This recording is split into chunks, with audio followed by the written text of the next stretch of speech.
নমস্কার। আশা রাখি সকলে সুস্থ এবং সুন্দর আছেন। মন মানসিকতা খারাপ হলে ভালো করা প্রসঙ্গে আমি কিছু কথা আপনাদের মাঝে বলছি। আপনাদের যখন মন মানসিকতা খারাপ হবে তখন সুন্দর একটি স্থান বেছে নেবেন।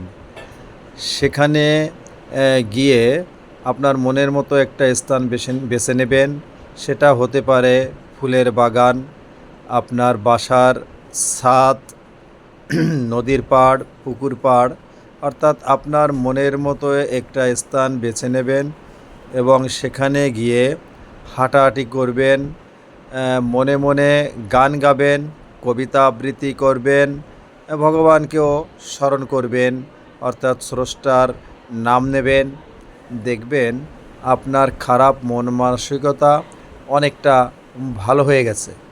বিভিন্ন কারণে আমাদের মন মানসিকতা অনেক সময় খারাপ হয়ে যায়। আশা অনুযায়ী কোনো কাজ করতে না পারলে, ফলাফল ভালো না হলে, অথবা কোনো খেলাধুলা করলে সেই খেলাধুলায় হেরে গেলে, অথবা বন্ধুদের সাথে অনেক সময় কথা কাটাকাটি, মতের পার্থক্য ঘটলে, অথবা রোগ হলেও আমাদের মন মানসিকতা অনেক সময় খারাপ হয়ে যায়। অতএব এই মন মানসিকতা ভালো করার অনেক প্রক্রিয়া, পদ্ধতি, কৌশল আছে। তার ভিতর আমি একটি কৌশলের কথা আপনাদের মাঝে শেয়ার করলাম। আপনারা পরীক্ষা করবেন এবং আজই এই কৌশলটি অবলম্বন করবেন। আপনার মন মানসিকতা যদি খারাপ থাকে অবশ্যই ভালো হয়ে যাবে।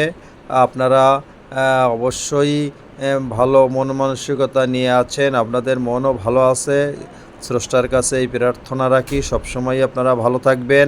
তারপরও কখনো যদি মন মানসিকতা খারাপ হয়ে থাকে তাহলে সুন্দর একটি স্থানে ঘোরাফেরা করবেন, হাঁটাহাঁটি করবেন, তাহলে ভালো লাগবে। আমি আমার মনের মতো একটা স্থান আপনাদের দেখানোর চেষ্টা করলাম এবং আমি এখানে মাঝে সাঝেই হাঁটাহাঁটি করি এবং ফুলের গাছগুলো দেখলে, প্রাকৃতিক সৌন্দর্যটা দেখলে আমার মনটা সত্যিকার অনেক প্রাণবন্ত হয়ে ওঠে। তাই আপনাদের সাথে শেয়ার করলাম।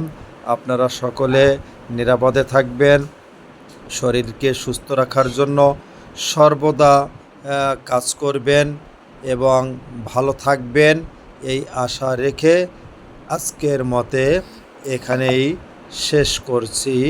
নমস্কার।